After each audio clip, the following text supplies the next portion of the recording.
Shalom. We've come to the end of the yearly cycle of the Torah portions. Every week we've been talking about an aspect of the weekly portion, and now this week we're completing the fifth of the 5 books of Moshe, Sefer Devarim. We are reading the last Parsha this week on Simchat Torah.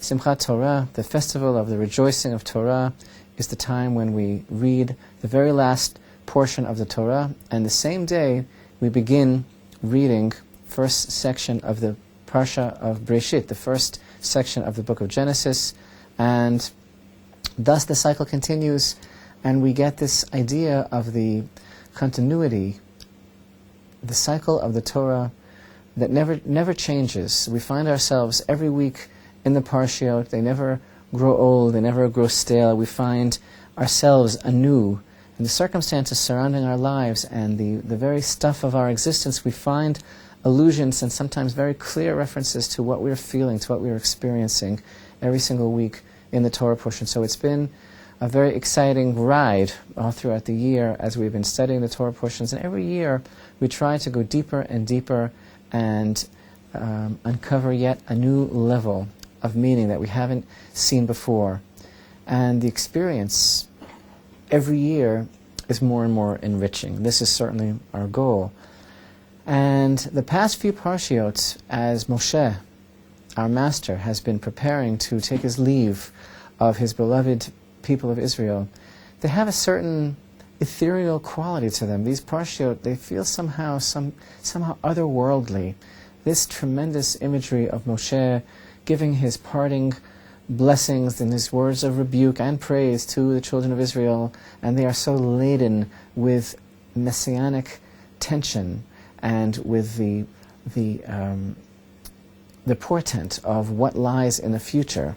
And now, in the very last portion of the Torah, the book of Deuteronomy, Devarim, the Parsha of Habracha, beginning in chapter 33 of Deuteronomy, and this is the blessing that Moshe, the man of God, the only person in history ever called by the Torah, by Hashem himself, Hashem's testimony, the man of God. This is the blessing that Moshe, the man of God, bestowed upon the children of Israel before his death.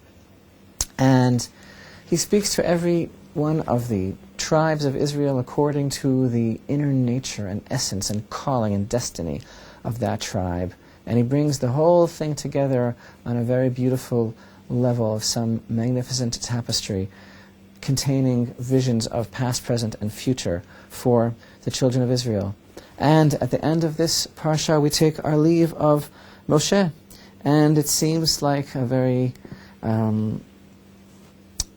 difficult thing for us to comprehend, this ending of this person who, after all, was only a person, but yet so totally selfless, so totally righteous, so totally dedicated to his people, the servant of God who died at the kiss of God himself, as it were, 120 years old. His eye had not dimmed and his vigor had not diminished. And Moshe, of course, the one thing that he sought was to come into the land of Israel. That was the one thing that was denied him by God for reasons known to him. Instead, he was only able to see into the precious land of Israel, something that we take totally for granted today. All of us have the opportunity to live in the land of Israel. And the Parsha of Habracha ends, "Never again has there arisen in Israel a prophet like Moshe, whom Hashem had known face to face, as evidenced by all the signs and wonders that Hashem sent him to perform in the land of Egypt against Pharaoh and all his courtiers and all his land, and by all the strong hand and awesome power that Moshe performed before the eyes of all Israel." And with those words, we conclude the portion of Habracha, and the awesome experience of the tremendous rejoicing, the dancing, the celebration with the scrolls of the Torah in the synagogue on Simchat Torah is the day in which we conclude this parsha, and immediately, at the same moment, continue by calling up another person, and we begin to read in the book of Genesis. We roll the Torah all the way back to the beginning, and our lives are just passing before our very eyes as we roll the Torah from the end to the beginning and delve again into the beginning. And as of next week, next Shabbat, we'll be reading about the creation all over again, finding new insights and new revelations and mysteries into the process, finding ourselves again witnesses to Hashem bringing all creation into being out of nothing.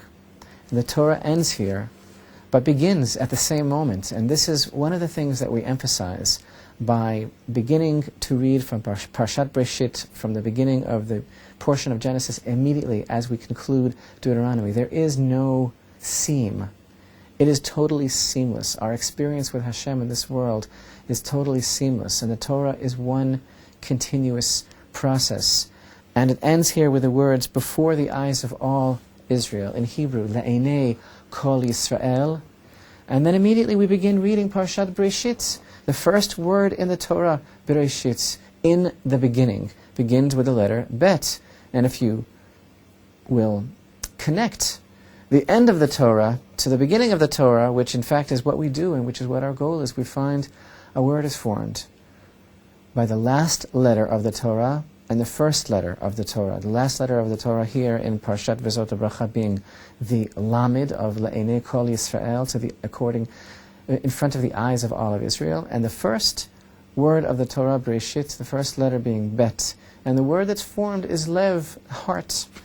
The word heart, Lamed Bet, is formed by the last letter of this portion, the Lamed, and the first letter of the coming portion in Genesis, the Bet. Together they are Lev. And this is the main message that this entire season has transmitted to us. And indeed, the entire Torah gives over to us in our entire goal of Torah study is to summon forth the quality, the presence of the heart. And our sages teach us, Rachmana liba bai, is a beautiful expression that our sages tell us in the Talmud. Hashem requires the heart.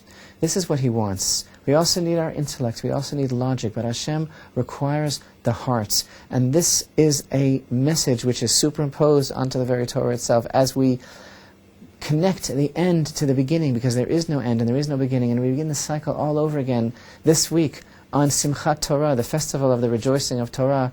We see before us the vision of the word that's formed by the last Parsha and the new Parsha, the word Lev, the heart, reminding us as we continue in our odyssey of Torah study, of serving Hashem, as we go now from the beautiful days of Tishrei into the coming year, we remember the main thing that Moshe is telling us is that Hashem requires the heart.